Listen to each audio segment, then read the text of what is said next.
Alright, so in my quest for better lettuce production methods, I've got a couple things going on. One, I got these little bowls that I'm using to keep these seeds that are in these sure-to-grows in the dark. So we'll see how that goes. Looks like some little space pods.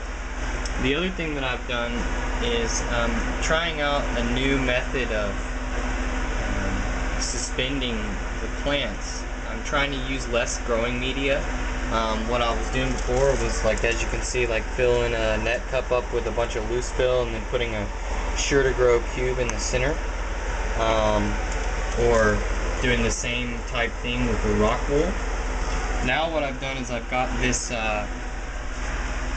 this sheet of like a 4-ply styrofoam, and what I'm doing is I'm using a net cup as a guide to use a razor blade, cut out some holes, and then I use one of the either a rock wool or a sure-to-grow cube as a guide to cut the square in the center, and I cut it at an angle as I cut so that I get kind of a hole like that out of the center so that it's tapered.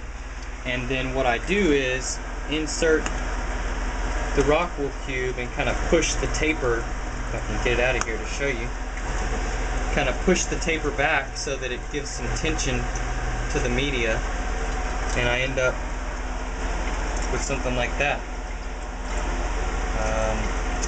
And I'm hoping that this will allow me to reuse the styrofoam around the edge and only have to use one rock wool plug or sure-to-grow per plant to try to reduce the media cost and make it easier to use. The sure-to-grow cubes are, only 10 cents a piece if you only have to use one cube per plant. So we'll see how it goes. I'm gonna finish up and make the rest of these, and I'll show you guys what it looks like when I'm done. So a little addendum to what I just said. I've been working on this. If you're gonna use the rock wool, it's probably a good idea to cut the squares, at an angle as they're going in, because the rock wool has some good structure that can kind of push down against that and sit in there real nice. So with the rock wool, what I did is I had the circle out, and I put the cube in the circle before putting it in to the hole. And the rock wool is strong enough to resist the crushing of the styrofoam being compressed. On the other hand, the sure-to-grow doesn't have the same structure, so it gives as the styrofoam crushes. So you have to do a little different. You have to cut the holes a little straighter, cut the squares a little straighter, put it into the net cup hole first, get it situated, and then a wet sure-to-grow, you can very gently insert it into the hole while it's already in the system. So just a little difference if you're using sure-to-grow or using rock wool. We'll get a good feeling on this grow for what kind of works out better and is easier to use.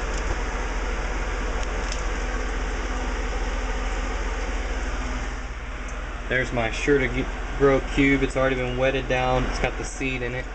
And what I'm going to do is just really gently just kind of work it down into that hole.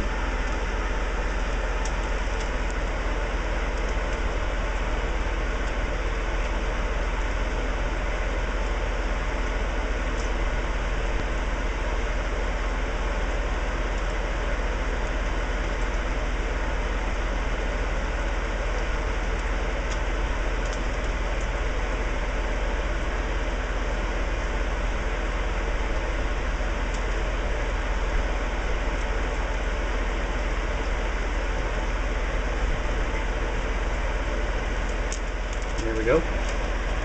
Looks pretty good.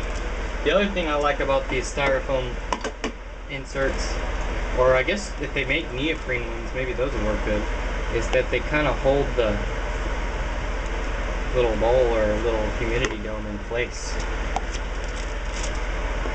which is good.